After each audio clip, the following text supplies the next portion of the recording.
Today I'm joined by Charlie Long, CEO of Critical Mineral Resources. Charlie, great to have you on. How are you doing today? Very well, thanks. Excellent. So you last joined us on StockBox at the beginning of the month, just as you'd kicked off drilling at the copper project in Morocco. Before we get on to how things are going, could you quickly remind us of the scope of the program and what it is that you're targeting? So yeah, we're targeting 6,000 meters in this first program, but I think those meters were as much about the sort of contract we wanted to enter into. It doesn't really reflect a specific target. We've obviously planned out 6,000 meters of holes in what we call Zone 1 North and Zone 2. Where trenching has been done in the past, and where the first mine development is likely to be.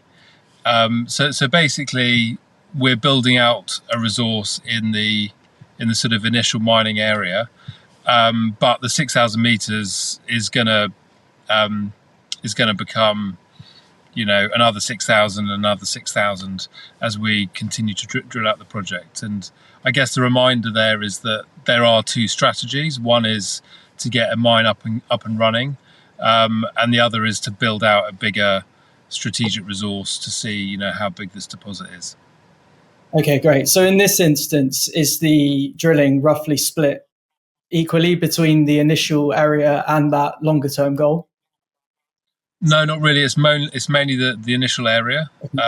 We'll probably, it kind of depends how quickly we sort of make progress, and as we go we find new things and we're like, oh, why don't we put a hole there and a hole there, and so it is a little bit organic, but I suspect within those 6,000 holes, you're right, there will be some holes testing further afield, whether it's further along strike or further down dip or just in another area, but the main purpose is to put together a reasonably tight spaced resource that can go into the feasibility study and the first mine plan. Okay, so there's some flexibility built in to react to things as they come in. Absolutely, yeah, absolutely. And of course we obviously see the value in CMR as probably becoming more about the large strategic resource thing than the mine,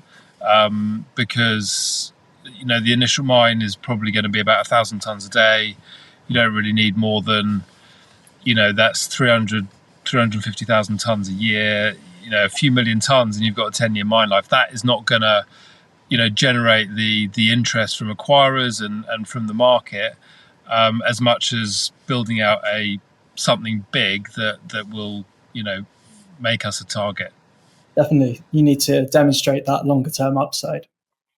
Exactly. Yeah, so drilling has been underway for a few weeks now. How's it going so far? What can you tell us about what people are seeing on the ground?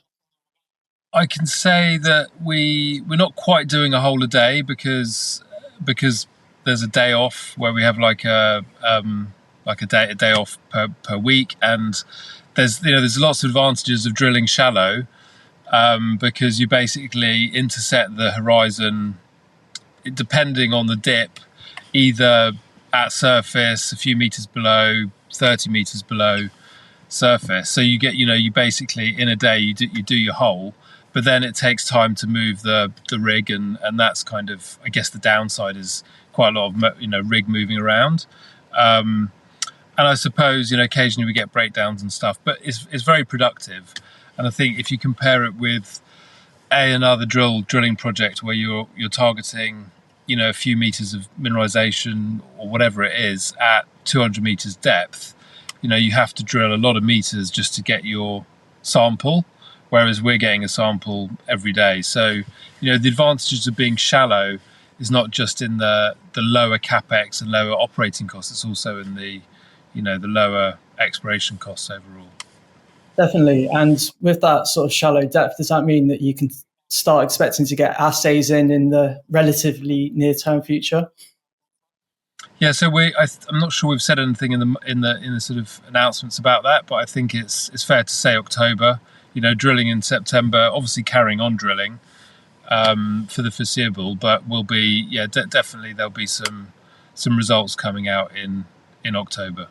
What we don't want to do is just put out a few holes which don't give a good understanding of the geometry of this deposit. We kind of want to know what we've discovered and model it well before we start giving misleading information to the market. We want to make sure that we've got a good handle on the shape and the geometry and the grade and the width before we put out the first set of drill results. But nevertheless, I think October will be fine. Understood. So it's about getting enough of those results in that you can start to really understand what you're looking at here before. Exactly. Yeah. Okay. And what would the ideal outcome for this first drill program be? What are you hoping to see from these holes that you're drilling, and what work will that then inform from there? So our geological model has been to find something with a geometry of about 2.5 meters thick, 1 and a bit % copper, but that goes on for a long way. And I think a fairly good, there's no exact comparators here, but a fairly good comparison would be the Lubin mine in Poland, which is owned by KGHM, which is about 2.5 meters thick. It's 1% copper, 40 grams silver, and it's 300 to 1,000 meters deep, and so not particularly high grade, but continuous. Now they're very continuous. The Zechstein Basin goes from Poland all the way to the North Sea, but it's also very deep, and we're going to be we're looking at something similar to that. Now I suppose I can't really say, so that's kind of the geometry we're looking for, but I think we may have from the holes we've had so far that we're in a very good place to find that. But I think investors kind of I'd like investors to understand that we're not going to be doing 100 meters at 2.5% copper. That's just not the model. Okay. The model is more extensive, and both a long strike and a lot down dip, as opposed to sort of big chunky ore bodies. So that's kind of the model. In terms of how many resources are we gonna sort of find in the first 6,000 meters, I probably wouldn't want to say. We've got like a model which shows if you drill inferred resources, you get X number of resources if you get 100% success, and measured and indicated. It depends how closely you drill, and as I said earlier, it is a bit organic. We want to do the nice balance of showing how big this is and getting enough resources for the initial mine. So I'm not going to say, and I probably don't know exactly, but it's the other thing is that we're going to carry on drilling. So it's not like we'll stop after 6,000 meters and then wait for a few months and then start drilling it. That's not going to happen. We'll just keep on going. But I think enough of a resource to underpin the initial mine would be a really nice place to be.